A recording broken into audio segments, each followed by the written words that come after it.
From the outside, Team Fortress 2 is just this dumb dress-up game with guns. There's 9 simple dudes with specific jobs, and to the inexperienced eye, that's all they really are. But when you get to the game's core... I'll buy your co-pilot for 8 keys. To the game's 8 core... keys, going once, going to twice. the game, I will give you 9 keys for it. But when you get to the game's core, you learn that everything is so much more complex than you would ever expect from something of its age. The genius behind TF2 isn't the characters, it isn't the lore, it isn't even the hats. The genius behind TF2 is honestly the gameplay. Okay, well, all of these things are kind of the genius behind TF2, but you can't have a game without gameplay. And in that regard, TF2 is the cream of the crop. I have more hours on my least played class than most people do on their second most played, because honestly, I just love every single class in this game.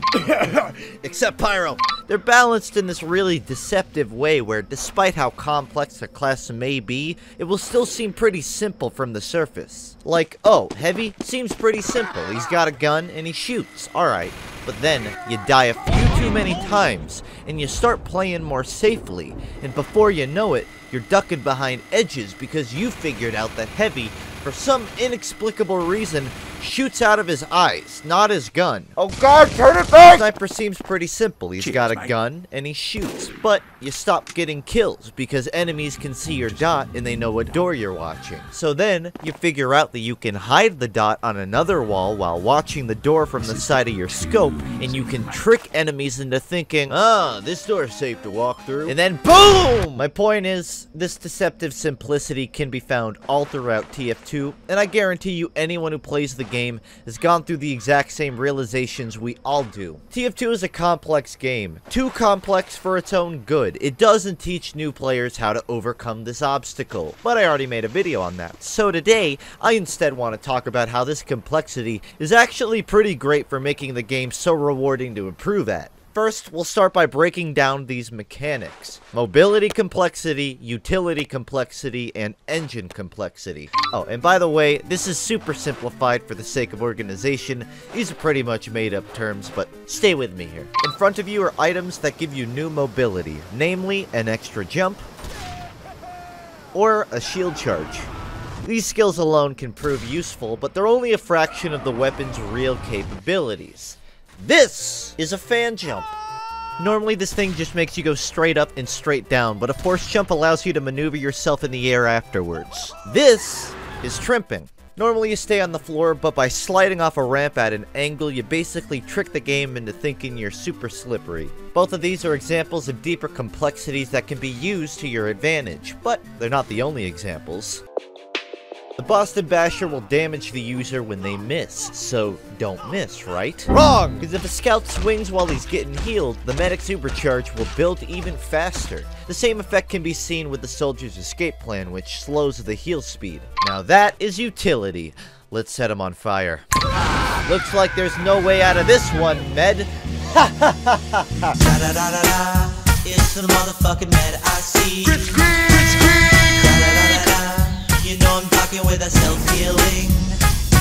Had a PhD, but they took it from me. So like a demo night, I'm out here charging over heal soul steals. Just a day in the life. I run fast, full blast, staying clear of the night. Alright, this is getting out of hand. Medic is a good example of utility complexity. The Crit Screak taunt is a small example of something they don't teach you, but surprisingly will save your ass sometimes. Another good example is counting Uber charge, which is basically keeping track of how close the enemy is to Uber. Sounds easy enough, but when you factor in deaths and heal speed, it gets more complicated. By using this information, you can avoid disadvantage fights, or better yet, prevent them from even happening. But enough about that. Let's move on to... Engine complexity is hard to define because 1, I made the term up, and 2, it doesn't define any one specific thing. A normal rocket jump looks like this. But if you do a C-tap, tapping your crouch button rather than holding it, your jump will look like this.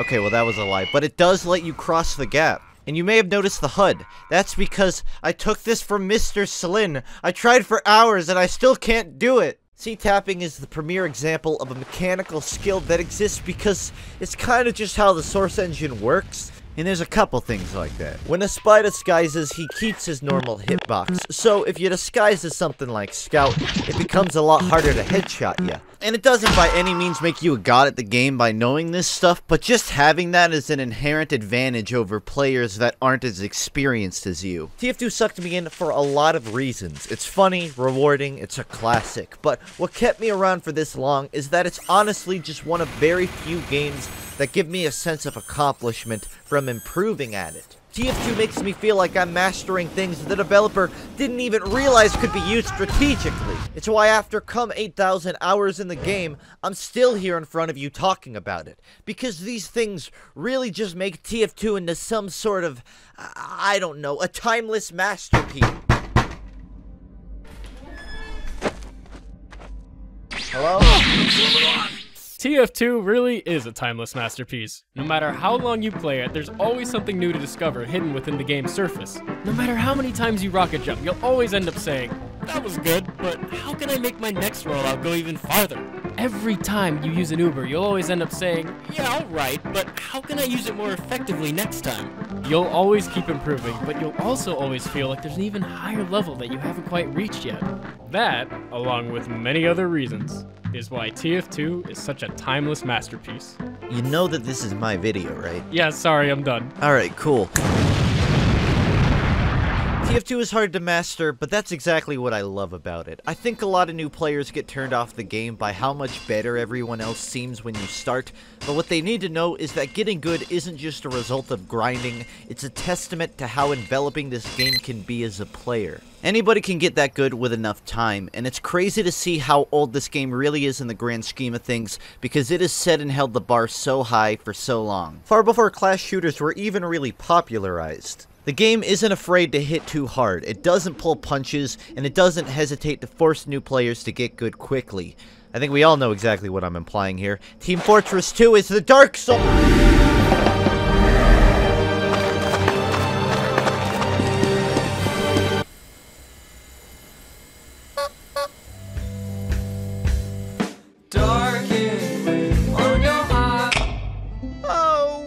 Me, shackled by the establishment of my employer, deprived of mine own earnest income, rummaging identities for substance draws ever closer on thy clock of life, alas my soul.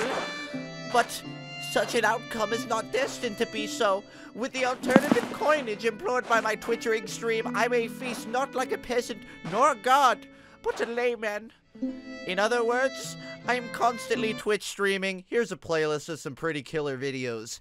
I really enjoy streaming, and even if I hated it, it helps keep these lights running, so please consider supporting me there. Now, I'm just going to give you an ocular pat down until the video ends.